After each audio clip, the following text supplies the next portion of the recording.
going to help our country heal. We have a country that needs help, and it needs help very badly.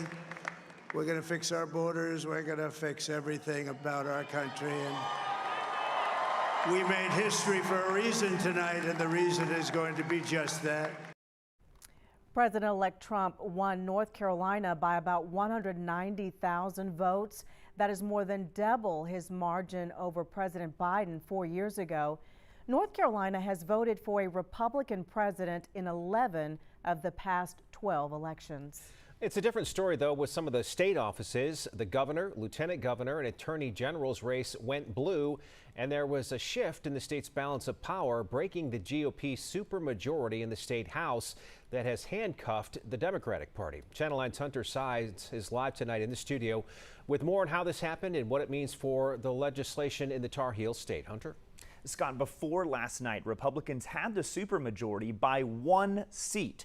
But on election night, they lost that supermajority after Democrats lost 1 district, but flipped and won 2 others. 2 of those races were right here in our area. Democrat Diamond Staten Williams lost her state house district in Cabarrus County by roughly 2,900 votes. Republican Jonathan Allman beat her, but Democrat Beth Helfrich was able to flip House District 98, which covers part of Lake Norman, like the towns of Cornelius and Davidson. She won by roughly 2,200 votes.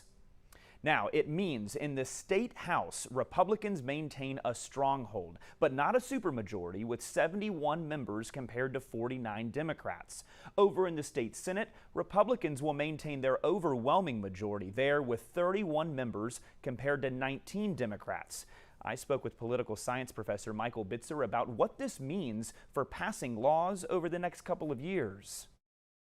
It gives Democrats a seat at the table in terms of legislative policy making, that now the governor's veto will not just be ceremonial and potentially de facto, but now that Governor-elect Stein has, some input on what the legislature is going to be passing.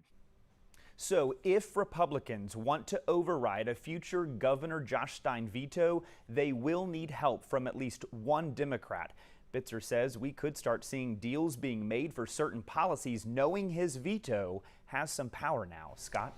There are 2 state races that are still razor thin right now in South Mecklenburg County, Hunter. So could their outcome change anything about what you've been talking about? Not really, Scott, but yes, 1 state House race and a state Senate race are super close right now. Let's start in State House District 105. Republican Tricia Cotham, the once Democrat who changed her party to the GOP after winning the last election, is up by about 275 votes. You can see it right here, 50% to 50%. She is leading Democrat Nicole Sidman, but when you look at the few hundred mail-in provisional ballots that are left in this district, it's nearly impossible for Sidman to catch up. Then in Senate District 42, an even closer race, Democrat Woodson Bradley only leads Republican Stacey McGinn by 27 votes.